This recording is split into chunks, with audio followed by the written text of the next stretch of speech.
Hello student, आपको screen पे एक सवाल दिख रहा होगा जो कि 10th क्लास के निर्देशांक ज्यामिति से संबंधित है। इस सवाल के अंतर्गत हमारे पास दो बिंदु दे रखे हैं। पहला बिंदु है 1, -5, दूसरा है -4, 5। ठीक है, इन दोनों बिंदुओं को मिलाने वाला एक रेखाखंड है। उस रेखाखंड को एक्स अक्ष काटता है। ठीक है, ये एक्स अक्ष है। ठीक है, अब हमें ये बताना है कि ये जो एक्स अक्ष है इस रेखाखंड को काटता है तो कौन से अनुपात में काटता है, कितने अनुपात में काटता है। ठीक है, तो हमें एक चीज़ पता है कि ये जो बिंदु होगा कटान बिंदु, यहाँ पर के निर्देशांक क्या होंगे। हमें पता है कि एक्स अक्ष पर तो कोई ना कोई मान होगा एक्स का। ठीक है, लेकिन वाई का मान फिक्स रहता है एक्स अक्ष पे, वो होता है 0। कितना होता है? 0। तो यहाँ के निर्देशांक हो जाएंगे, माना कि एक्स का तो मान हमें पता नहीं है लेकिन कुछ ना कुछ ज़रूर होता है तो उसको हमें एक्स मान लेते हैं। और y का मान हमें पता है कि 0 होता है, क्योंकि x अक्ष पर y का मान हमेशा 0 होता है और y अक्ष पर x का मान हमेशा 0 होता है, y का मान कुछ न कुछ होता है। ठीक है, तो यहाँ पर हम मान लेते हैं 0।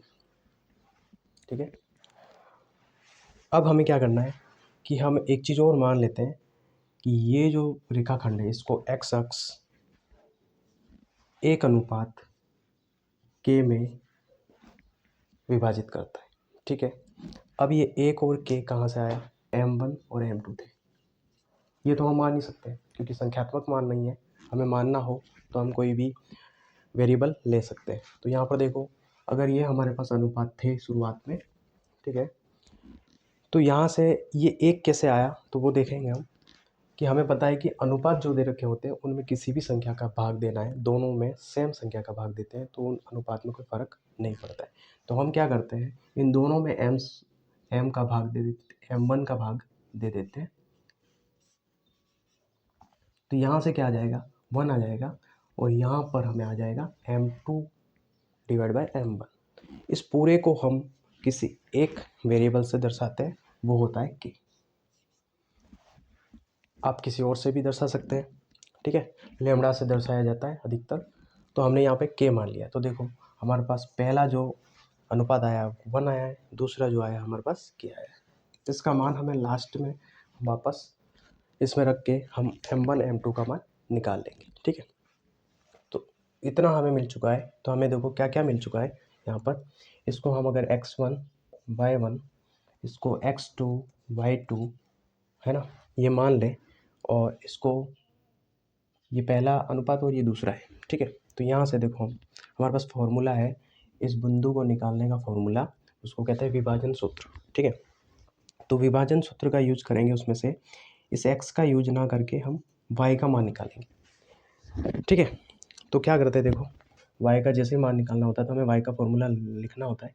y बराबर m1 y2 plus m2 y1 divide by m1 plus m2, ये फॉर्मूला होता है। ठीक है, विभाजन सूत्र है ये y निर्देशांक का। ठीक है, y का मान हमें पता है कितना है, 0, तो 0 लिख देंगे हम। m1 का मान हमारे पास क्या है, 1 है, इंटू y2 का मान हमारे पास क्या है, 5, प्लस m2 का मान कितना है हमारे पास, k, इंटू y1 का मान कितना है हमारे पास, -5। ठीक है, divide by m1 plus m2, m1 plus m2, 1 plus k। ठीक है, अब यहाँ देखो ये हमें समीकरण मिल जाता है। यहाँ से इस समीकरण के अंदर हमारे पास वेरिएबल कितना है, एक ही है, वो है k। तो इसका मान हम आराम से निकाल सकते हैं क्योंकि ये एक चर वाला रेखिक समीकरण बन चुका है। ठीक है, और इसी जगह अगर हम x को लेकर करते तो क्या होता, देखो x का मान यहाँ आ जाता और x का फॉर्मूला यहाँ लिखते, उसके अंदर k लिख लेते हम, तो क्या होता, k भी होता और यहाँ पे x भी होता, जो कि दो मान हमारे पास ऐसे हो जाते हैं जिनके मान हमें निकालने होते हैं। और वो कभी भी हम एक चर वाला रेखिक समीकरण की तरह हम उसको नहीं कर सकते, क्योंकि उसके लिए हमें फिर दो समीकरण की ज़रूरत पड़ती है और फिर हमें हम उसका मान ज्ञात कर सकते हैं। ठीक है, फिलहाल देखो, इसलिए हमने इसको ना लेकर हमने इसको लिया, क्योंकि इसका मान ऑलरेडी हमें मिल चुका है, 0 है। तो यहाँ से एक चर वाला रैखिक समीकरण बनता है और इसको हल करके हम के का मान निकालते हैं। तो देखो 0, ठीक है, बराबर ये वाला यहाँ पे क्या हो रहा है, भाग हो रहा है, भाग वाला इस तरफ आते क्या हो जाता है, गुणा 1 + के। हमें इसको हल करना है के लिए। ठीक है, ये ऊपर वाला ऐसे ही रहेगा, 1 का गुणा 5 से 5 प्लस माइनस माइनस के का गुणा 5 से 5 के। ठीक है, इसको ऊपर लाके सॉल्व करते हैं। यहाँ पर देखो, इसका गुणा 0 से हो जाएगा, 0 हो जाएगा, बराबर 5 - 5 के। ठीक है, के का मान निकालना है, इसलिए के को यहीं पे होल्ड करेंगे, बाकी सबको इधर ले आएंगे। ठीक है, 5 को इधर लेके आ जाते हैं, क्योंकि ये प्लस हो रहा है, इधर आके माइनस हो जाएगा, -5 बराबर -5 के। 5 इधर के से क्या हो रहा है, गुणा हो रहा है, इधर आके भाग हो जाएगा। तो आंसर आएगा -5 डिवाइड बाई -5 बराबर के। -5 से -5 कैंसिल हो जाएगा, 1 आंसर आ जाएगा। ठीक है, के का मान 1 आ जाएगा। के बराबर 1 मिलने के बाद अब हम क्या कर सकते हैं, इस x का मान निकाल सकते हैं। अब इस x का फॉर्मूला यहाँ रखेंगे इसकी जगह पे, जैसे y बराबर ये फॉर्मूला रखा हुआ है, इसी तरह सब x का रखना है और उसके अंदर k की जगह अब रखना है हमें 1। ठीक है, जिससे क्या होगा, x का मान निकल के आ जाएगा। x बराबर m1 x2 plus m2 x1 divide by m1 plus m2।